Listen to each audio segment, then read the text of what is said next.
He was the voice of real hip-hop, calm, conscious, and razor-sharp. Guru didn't need flashy chains or wild ad-libs, man. He had that monotone flow that hit your soul, you know? Born Keith Elam out of Roxbury, Boston, he helped shape an entire movement with DJ Premier as Gang Starr. Their sound? Pure authenticity.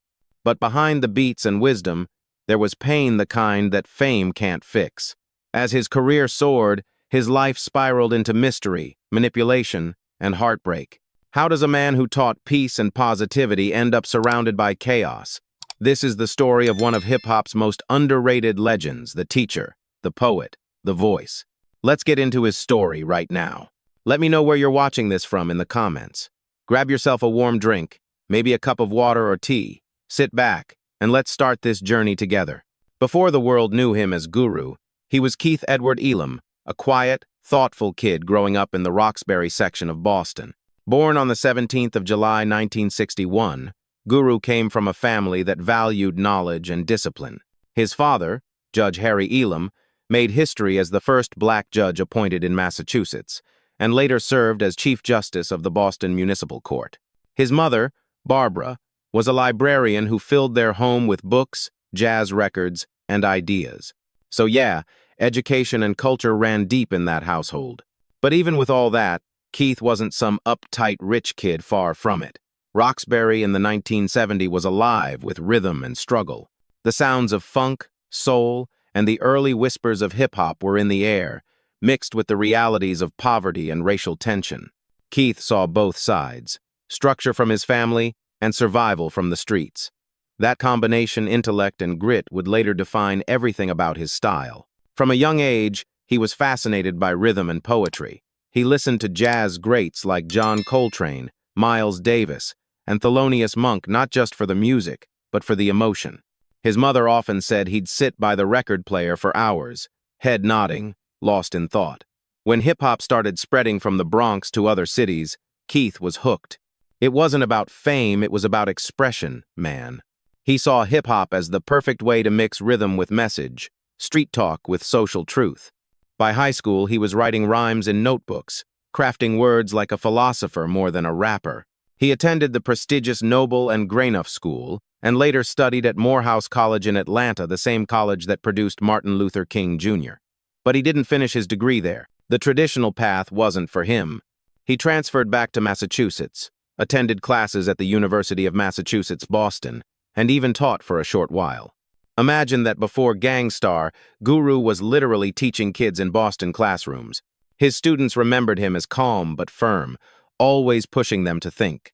One student once said, "You could tell he saw the world different, like everything had a deeper meaning," and that's exactly how he approached rap. He wasn't trying to outshine anyone. He wanted to enlighten people. That's why later on he called himself Guru, short for Gifted Unlimited Rhymes Universal. It wasn't just a cool name, it was a philosophy. In the mid-1980 period, while Boston's local scene was bubbling with new acts, Keith began performing at open mics and small clubs under the name MC Keithy E. He recorded a demo called Cold, Cold World, raw, socially conscious, and way ahead of its time. You could already hear the seeds of what would become the Gang Starr sound. Simple beats, deep thoughts, no gimmicks. But Boston, for all its musical history, wasn't the place where hip-hop careers were made.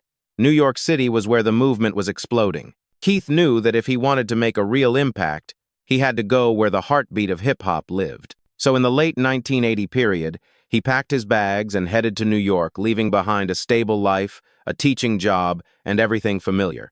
It was a risky move, man. But he wasn't chasing fame. He was chasing truth through music. When he arrived in New York, things weren't glamorous. He crashed on couches, handed out tapes, and tried to get his sound heard in the city that never sleeps. The first version of Gang Starr was actually formed before DJ Premier joined it was Guru, with a few local DJs and producers. They dropped early singles like The Lesson and Believe Dat, but nothing really caught on yet. Still, Guru's voice, that deep, monotone delivery, stood out.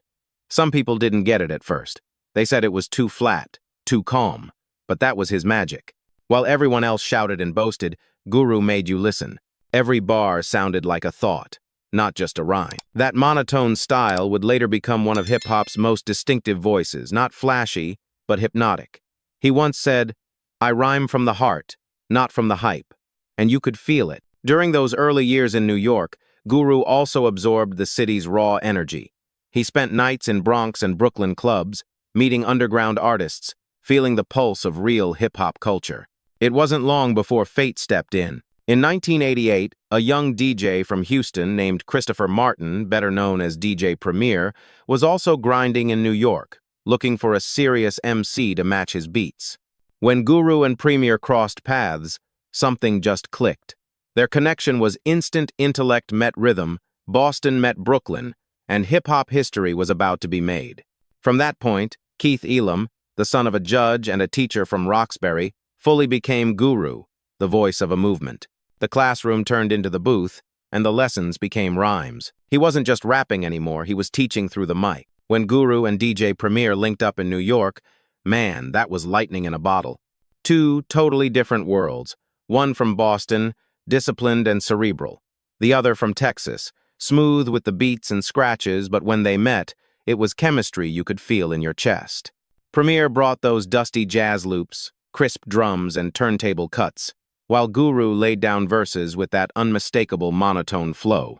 Together, they formed Gang Starr, and hip-hop would never sound the same again. Their early work came through the Wild Pitch label with the debut album No More Mr. Nice Guy in 1989. It wasn't a huge commercial hit, but it set the tone. Songs like Manifest and Positivity showed what they were about: wisdom, truth, and lyrical control. No gimmicks, no overproduced tracks, just beats, bars, and soul. Guru once said, "We're trying to educate people, not just entertain them." And that summed it up perfectly. While other rappers in the late 1980 period were chasing trends, Gang Starr was carving out their own lane. Their sound was minimal but powerful. Those jazz samples gave it depth, and Guru's calm delivery gave it weight. You didn't just nod your head, you thought while listening. That's why real heads respected them early on. By the time Step in the Arena dropped in 1991, people knew these two were different. Premier's production had evolved, cleaner, tighter, with a signature swing, and Guru's lyrics hit like spoken philosophy.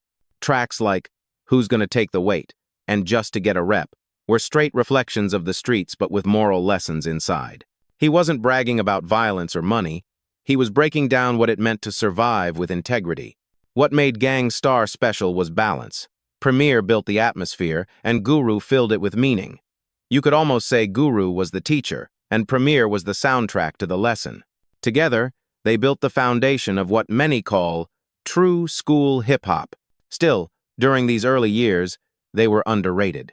Critics loved them, but mainstream radio didn't give them much shine. They weren't flashy, they weren't controversial, they were real, and sometimes that doesn't sell quick. But Guru never changed. He stayed grounded, always focused on purpose over popularity. Little did anyone know, these early chapters were just the warm-up.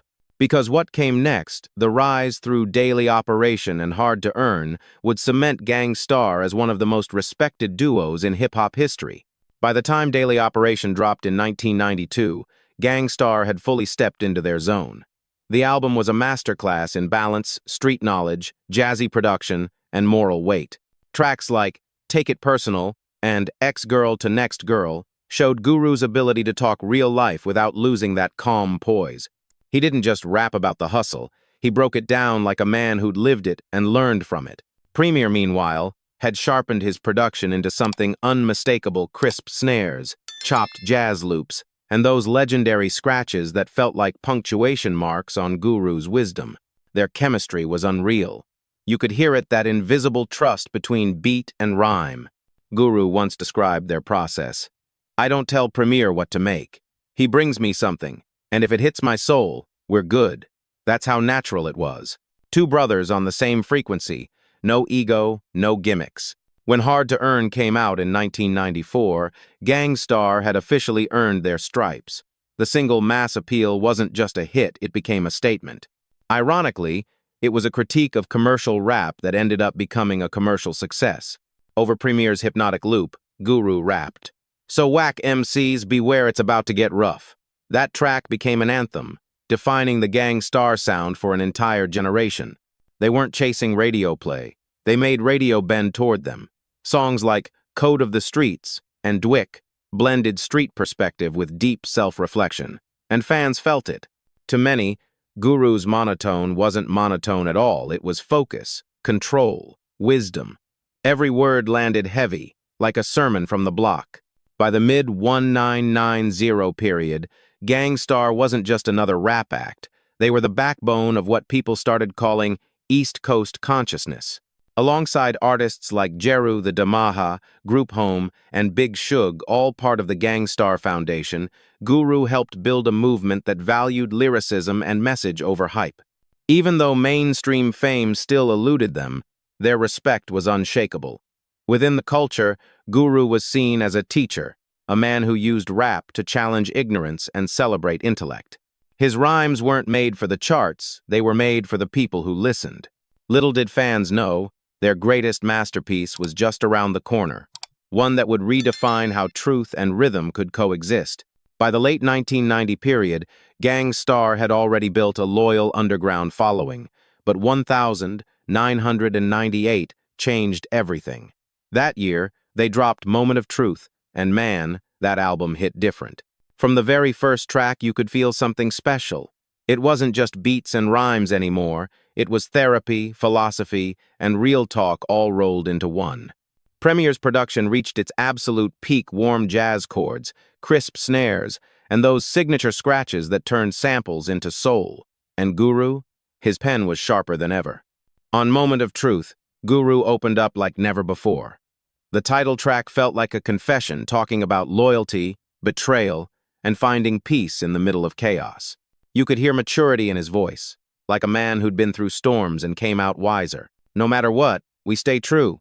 Just keep living your life, he rapped, and you knew he meant every word. Then there was You Know My Steez. That joint blew up instantly.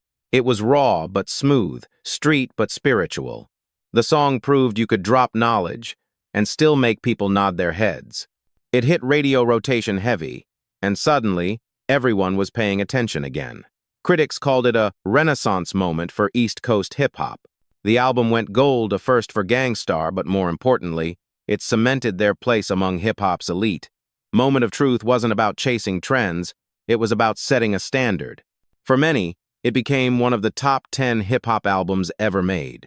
Premier himself later said, "That was the project where we both put everything on the table: pain, love, anger, growth." Tracks like Above the Clouds, featuring Inspector Deck, and The Militia, featuring Big Shug, and Freddie Fox, brought a rawness that balanced Guru's introspection. The album felt cinematic, like a man reflecting on his life, bar by bar. For the first time, mainstream audiences started realizing what hip-hop heads had known for years: Guru wasn't just another MC. He was a thinker, a storyteller, a philosopher with a mic. And with Premier's genius behind him, Gang Starr had finally reached the recognition they'd earned long ago. But what's wild, man, is that even at his peak, Guru wasn't chasing fame. He was still about the message. And soon, he'd take that message somewhere nobody in hip-hop had gone before. While Moment of Truth marked Gang Starr's commercial and creative peak, Guru was never the kind of artist to stay in one lane. Around the same time, he was building something even more ambitious, a solo project that would merge his two greatest loves, hip-hop and jazz. The result was the groundbreaking Jazzmatazz series. The first volume, released in 1993, was revolutionary. Instead of just sampling jazz records like most producers, Guru brought the musicians themselves into the studio. Real horns, live bass, smoky keys. It was hip-hop meeting jazz face to face. The guest list was legendary: Donald Byrd, Roy Ayers, Branford Marsalis, Ndaya Davenport, Courtney Pine. For the first time, generations of black music were in conversation: the old and the new, the improvisers and the MCs. Guru stood right in the middle, translating both worlds. He called it an experiment in hip-hop and jazz, but man, it was way more than that. Songs like Loungin' and Trust Me carried that same cool consciousness he was known for, but with elegance and soul. Guru didn't raise his voice, he let the groove do the talking. And in doing so, he helped create an entirely new subgenre: jazz rap. Critics praised his innovation, but mainstream outlets didn't know how to market it. Too jazzy for hardcore rap radio, too hip-hop for jazz stations, the project lived in its own world. And that's exactly how Guru liked it. He wasn't trying to fit in. He was trying to elevate. Jazzmatazz is for thinkers, he said in one interview. It's music for people who want to vibe and reflect. He went on to release 3 more volumes over the next decade, each exploring new sounds and collaborations from Erykah Badu and Isaac Hayes to the Roots and Les Nubians. The series didn't just showcase his range, it proved how deeply he understood the roots of black art and culture. And yet, even with all that genius, Guru still didn't get the full recognition he deserved. While others were celebrated as pioneers, his contributions were often overlooked. But among musicians, he was royalty, respected, quoted, and imitated by artists who knew what he represented. Guru was living proof that you could stay authentic, evolve, and still carry the spirit of hip-hop wherever you went. But behind all that brilliance, the shadows were starting to grow, shadows that would soon consume everything he had built. By the early 2000 period, Guru was a respected veteran, a legend in the game.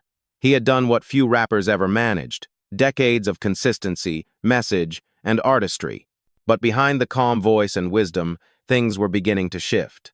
The industry had changed, hip-hop was going mainstream fast, and Guru, who'd always moved on principle, was finding it harder to navigate this new world.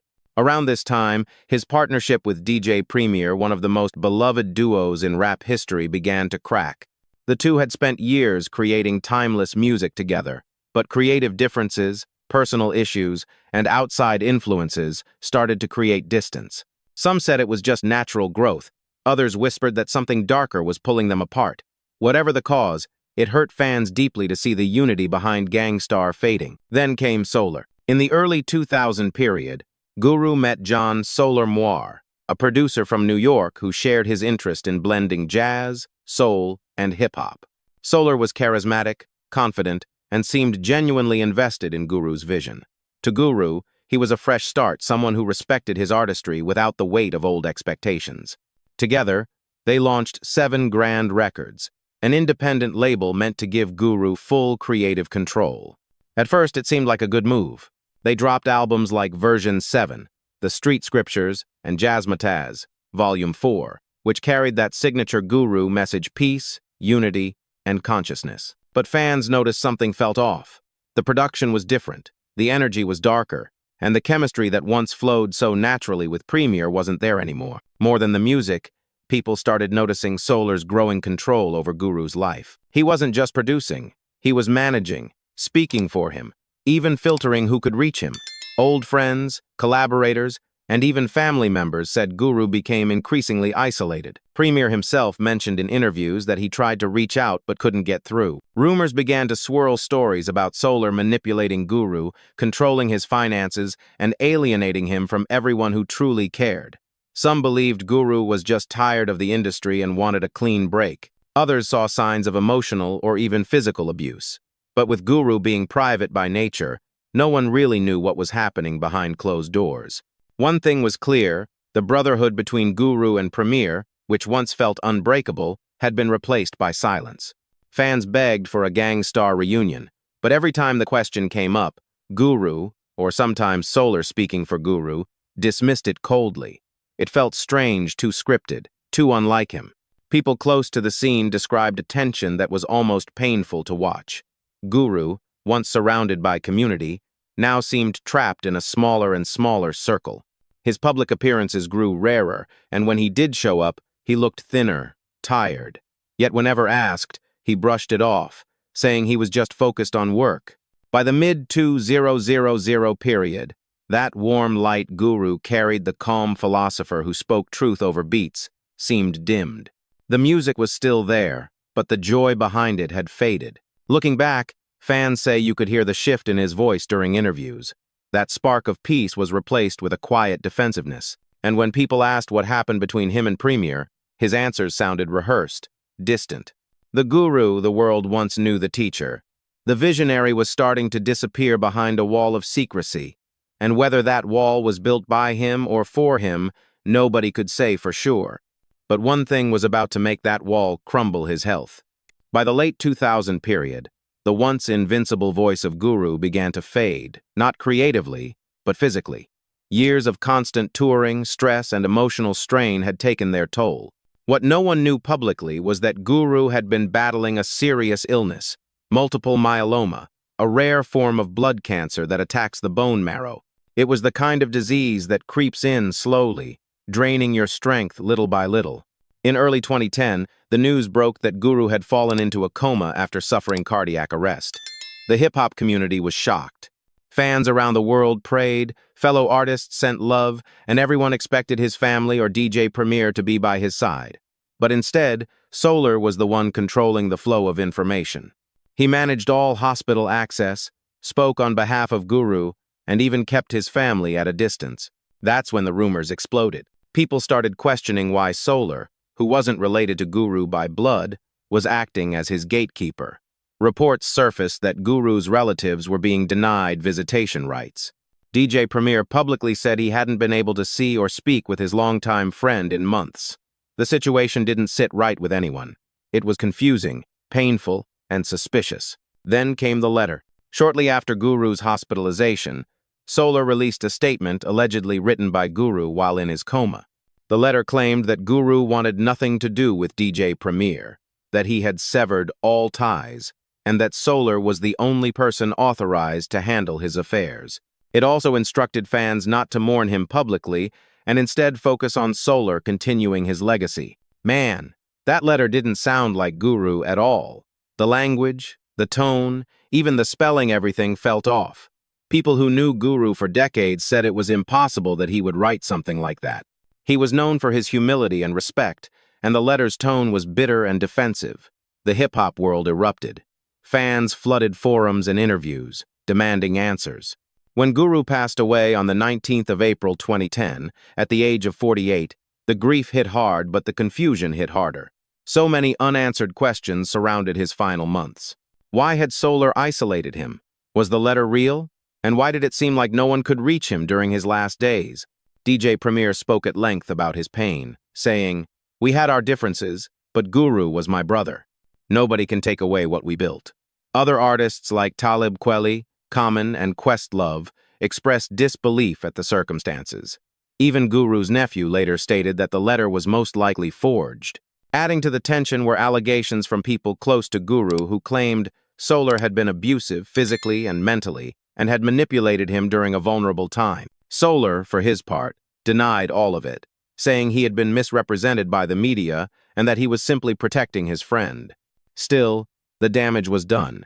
Fans couldn't shake the feeling that Guru's final chapter had been clouded by control and deception. His death became one of hip-hop's most haunting mysteries, not because of how he died, but because of how his legacy was handled. Even now, years later, people still debate what really happened.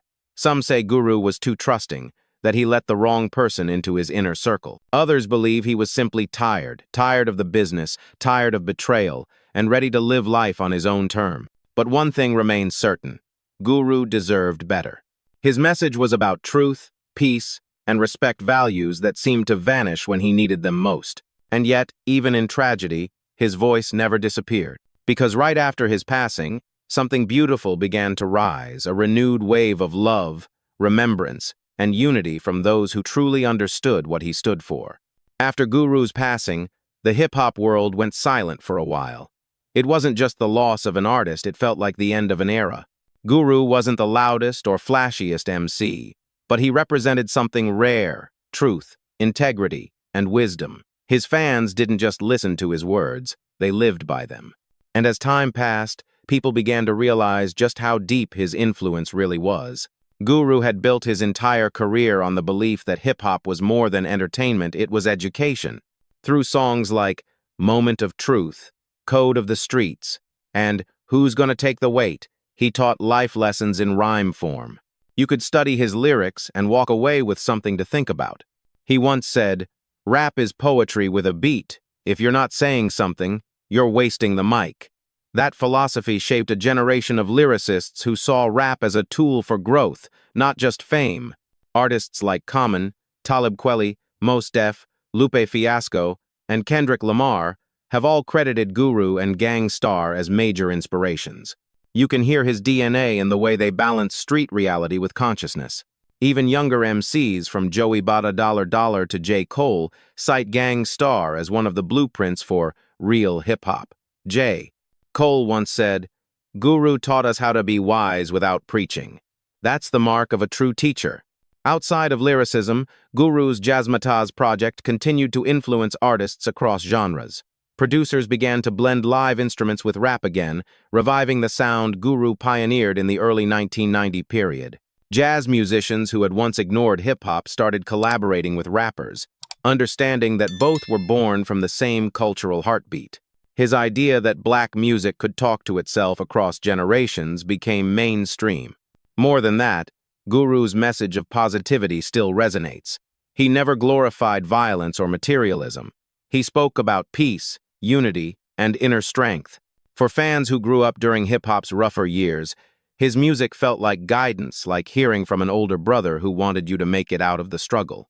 Even though he never chased fame, his presence remains everywhere.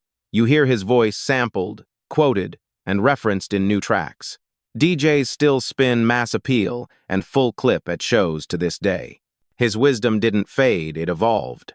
Guru may be gone, but his rhymes still teach, and his spirit still echoes through every artist who values honesty over hype. After the pain settled, something powerful began to grow, a movement to preserve Guru's legacy the right way. And leading that charge was none other than his old partner, DJ Premier. Despite the heartbreak, Premier made it clear that Gang Starr's story wasn't over.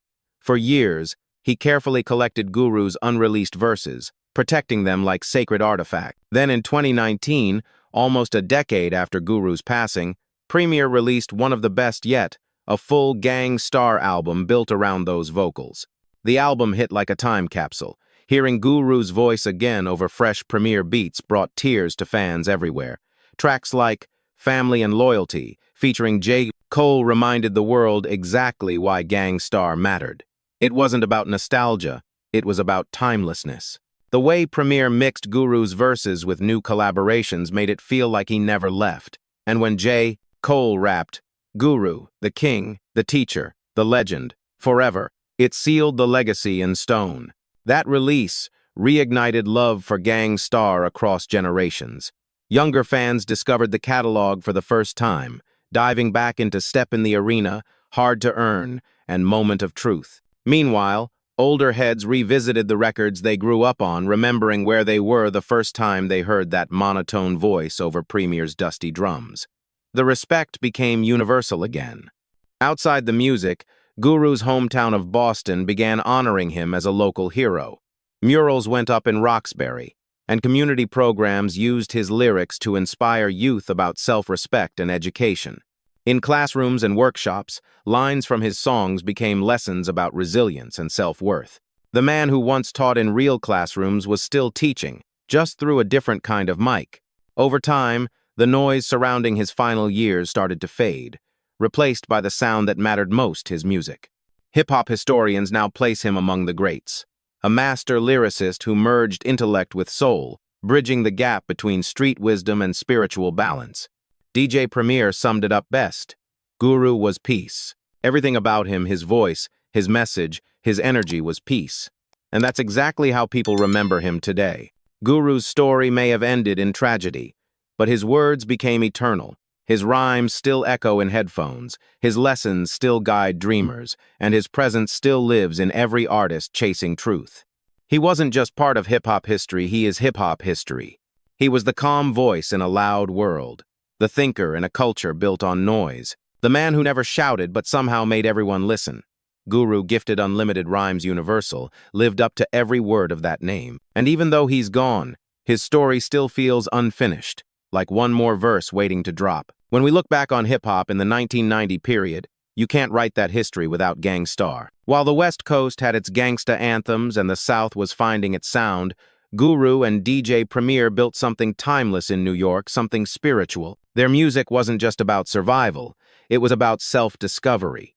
It told you, you can be from the block, but you can also be wise. Guru gave hip-hop permission to think deeper, man. He proved that being conscious didn't mean being soft. That's why his monotone flow, that calm, steady delivery was so powerful. It wasn't emotionless, it was controlled emotion. Like he'd already seen the chaos of the world and decided not to let it shake him. You hear that in songs like Moment of Truth, Above the Clouds, and Code of the Streets. Every line sounds like advice from someone who's lived the pain and found peace. That's why fans still quote him like scripture. What makes Guru's story so emotional is the contrast, the peace he gave to others versus the turbulence he faced himself. The man who taught unity ended up surrounded by division. The artist who rapped about truth had his final years clouded by lies. It's heartbreaking, man, but that's what makes his story human. And maybe that's why it still hits people today. Everyone's been through betrayal. Everyone's lost someone they love. Everyone's felt misunderstood. Guru's journey reminds us that even the strongest souls can break, and even broken souls can leave behind beauty. When Premier released one of the best yet, it was more than an album, it was closure. It was two brothers reconnecting through art, across life and death. And hearing Guru's voice again, even posthumously, reminded everyone why he mattered. It wasn't just nostalgia, it was restoration. The sound of hip-hop healing itself. You can hear it in the reaction from fans across generations. Old school heads who grew up on Mass Appeal said it felt like being young again. New listeners discovered him and said, "Yo, how did I not know about this dude?" That's what legacy is when your art keeps introducing you to people long after you're gone. And maybe that's the poetic part of Guru's story. He always said he didn't care about fame or awards, he cared about truth. And truth lasts longer than fame ever could. Fame fades, money fades, trends fade, but truth echoes. Even now, when hip-hop gets criticized for being shallow or repetitive, you'll always find people saying, "We need more artists like Guru." Because what he stood for, wisdom, self-respect, unity never goes out of style. So when people debate the greatest MCs, some talk about flow, some talk about punchlines, some talk about numbers. But the real ones, they talk about impact. And if you measure by impact, Guru belongs right there with the giants Rakim, Nas, KRS-One, Tupac. Because Guru didn't just rap, he taught. He taught through patience, through discipline, through art. His legacy isn't built on controversy or spectacle. It's built on truth and purpose. His death may have left questions, but his life gave answers. It taught us that greatness doesn't always come with spotlight, and that sometimes the most underrated souls leave the deepest marks. And maybe that's the most fitting ending for a man like him. No loud finale, no grand exit, just timeless wisdom still floating through the speakers every time that Premier beat drops. So the next time you hear that scratch, that jazz loop, that calm voice spitting bars of truth, remember that's not just a song. That's history talking. That's Guru. And for real, man, the story of hip-hop wouldn't be complete without him. Because even if his name isn't shouted in every top 10 list, those who know, know. Rest in peace to the teacher, the poet, the legend Guru. Gone, but never forgotten.